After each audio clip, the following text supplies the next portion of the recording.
Hello guys, welcome to my channel casually critical. तो इस channel पे हम लोग डिफरेंट डिफरेंट आइडियाज़ डिस्कस करते हैं, डिफरेंट डिफरेंट चीज़ें सामने लाते हैं। काफ़ी चीज़ों को क्रिटिसाइज़ करते हैं, काफ़ी चीज़ों के बारे में ओपिनियंस अपने शेयर करते हैं। तो अगर आपको ऐसी चीज़ें पसंद है तो सब्सक्राइब कर लेना। तो मैं बुक पढ़ रहा था द वेल्थ ऑफ नेशंस, और उसमें एडम स्मिथ ने इंटर्नशिप और अप्रेंटिसशिप के बारे में काफ़ी मतलब टाइम दे के बात किया है, और मुझे लगा कि ये चीज़ बहुत रेलेवेंट है।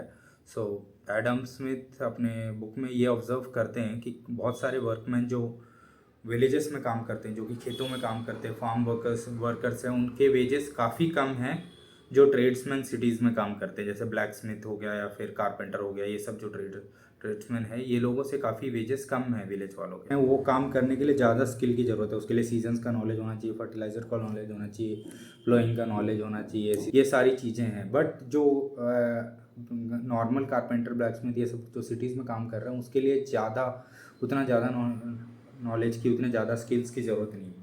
फिर भी विलेज के जो फार्म वर्कर्स हैं उनके वेजेस कम हैं और सिटी वालों के ज़्यादा हैं। तो इसका मेन रीज़न जो एडम स्मिथ ने बताया वो ये है कि इनके लिए जो सिटी की चीज़ें हैं, इनके लिए एक एंट्री बैरियर क्रिएट किया जाता है। इनके लिए ऐसा क्रिएट किया जाता है कि तुमको किसी दूसरे कारपेंटर के अंडर काम करना होगा 6 साल, 7 साल या 4 साल के लिए, तभी तुमको इनमें जॉब्स मिल पाएंगी। तुमको किसी के लिए अप्रेंटिसशिप करना होगा, इंटर्नशिप करना होगा, या कहीं कहीं केसेस में तुमको ये चीज़ें पढ़नी होंगी, ये कॉलेज डिग्री करना होगा, तभी जाके तुम ये जॉब कर सकते हो। तो ये एक आर्टिफिशियल एंट्री बैरियर हुआ। जबकि एडम स्मिथ ये पॉइंट आउट करते हैं कि इन चीज़ों को सीखने के लिए ज़्यादा टाइम नहीं लगने वाला है। 15 दिन या एक महीने या मैक्स 3-4 महीने में लोग आराम से सीख जाएंगे ये जॉब्स को, और वो कर पाएंगे। तो एडम स्मिथ बिल्कुल ही ऐसे टाइप के लॉन्ग टर्म अप्रेंटिसशिप के खिलाफ लिखते हैं और बोलते हैं कि ये चीज़ों के चलते जो होता है, फेयर मार्केट का वर्किंग्स ख़राब होता है।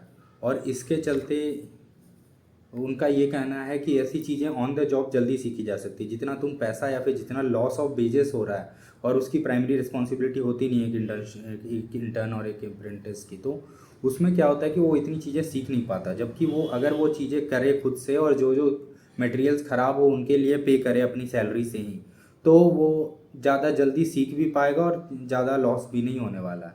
तो एडम स्मिथ खिलाफ थे ऐसे अप्रेंटिसशिप के, और कहते थे कि इसमें कुछ नहीं सीख सकते, but on the job trainings बहुत बेटर होने वाले हैं।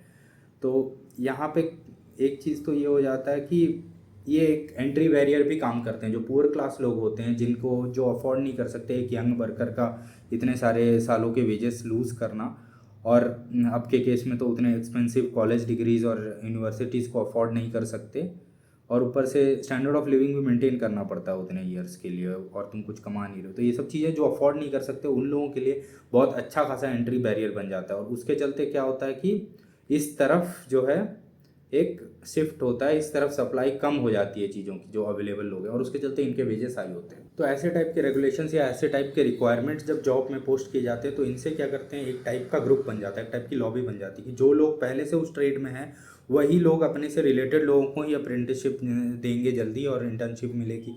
और ऊपर से वो लोग जो अफोर्ड कर पाएंगे ऐसे टाइप की एजुकेशन या ऐसे टाइप की लॉस ऑफ वेजेस, वो लोग ही ऐसे ऐसे प्रोफेशंस कर पाएंगे। तो इससे एक ग्रुप टाइप बन जाता है। तो काइंड ऑफ एक कह सकते हो कि एक अमीर लोगों का, पढ़े लिखे लोगों का एक रिजर्वेशन बन जाता है।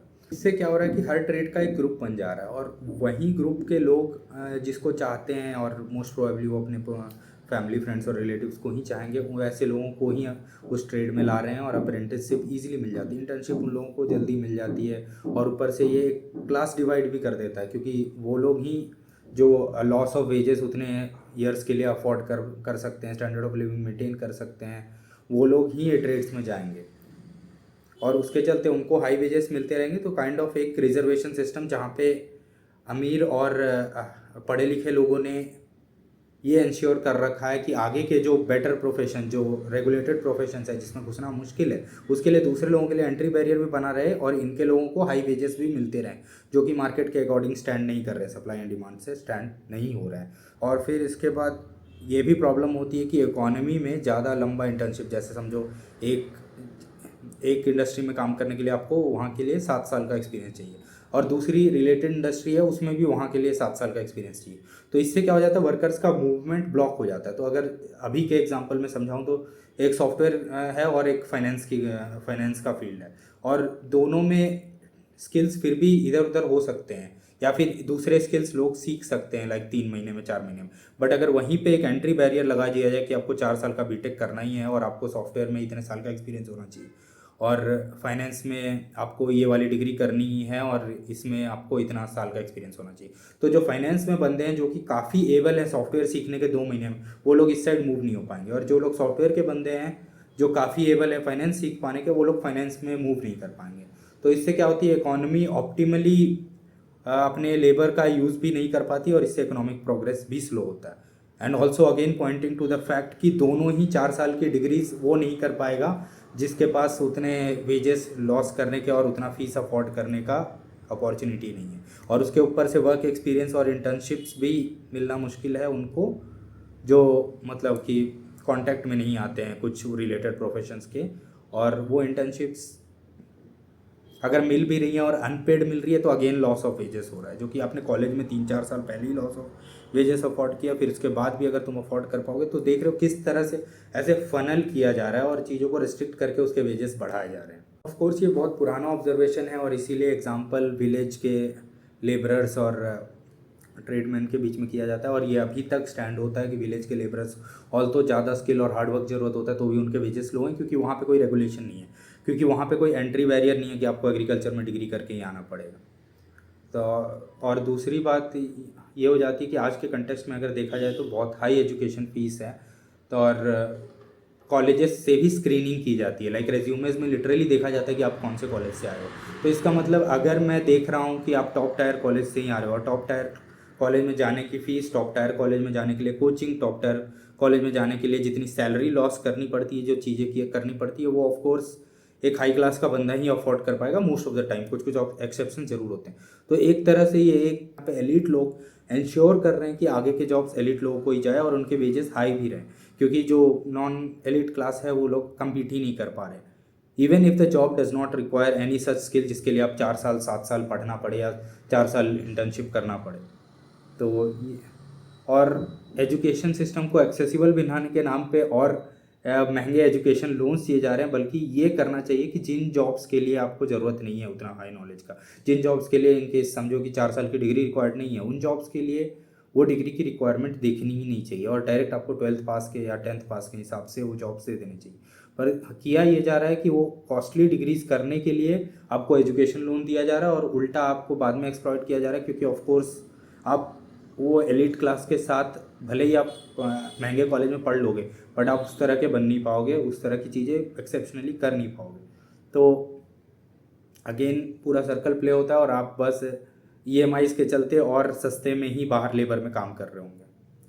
तो also set sliced into this 3 years का आर्टिकलशिप रिक्वायरमेंट जो CA में होता है या दूसरी जगह होता है। तो बहुत ही अच्छा इंसाइट है, और आज के टाइम पे देखा जाए तो ये बहुत ही ज़्यादा और डेवलप हो गया। हर चीज़ के लिए अलग अलग डिग्रीज़ हैं, हर चीज़ के लिए एक अलग प्रोफेशनल सर्टिफिकेट लेना है, ये लेना है, वो लेना है। तो इससे क्या हो जा रहा है कि जो लोग ये कर पा रहे हैं वही लोग ये चीज़ें, ये हायर वेजेस का बेनिफिट उठा पा रहे हैं, और जबकि अगर सही में कहा जाए तो सप्लाई एंड डिमांड के अकॉर्डिंग ये चीज़ें ऐसी नहीं होनी। सो बेसिकली अगर ये वीडियो को कंक्लूड किया जाए तो एडम स्मिथ का कहना ये था, और Adam Smith famously known for non regulation और फ्री मार्केट, उनका कहना ये था कि मार्केट को फ्री कर दिया जाए, और इनमें ये रिक्वायरमेंट्स जो कि जॉब के लिए ज़रूरी भी नहीं है, वो रिक्वायरमेंट्स को हटा दिया जाए, और इनको डायरेक्टली मतलब वेजेस में या लेबर मार्केट में डायरेक्टली compete करने दिया जाए। तो इससे क्या होगा, इकॉनमी भी बेटर डेवलप होगी और सबको बेटर अपॉर्चुनिटीज़ भी मिलेंगे। एंड आज के कंटेक्स्ट में देखा जाए तो ये चीज़ें और डीप हो चुके हैं और ज़्यादा हो चुकी हैं। आपके कॉलेजेस से आपको स्क्रीन किया जाता है, इतने तो सीधा सीधा बोलते हैं apply only if you are from top tier 1 MBA college.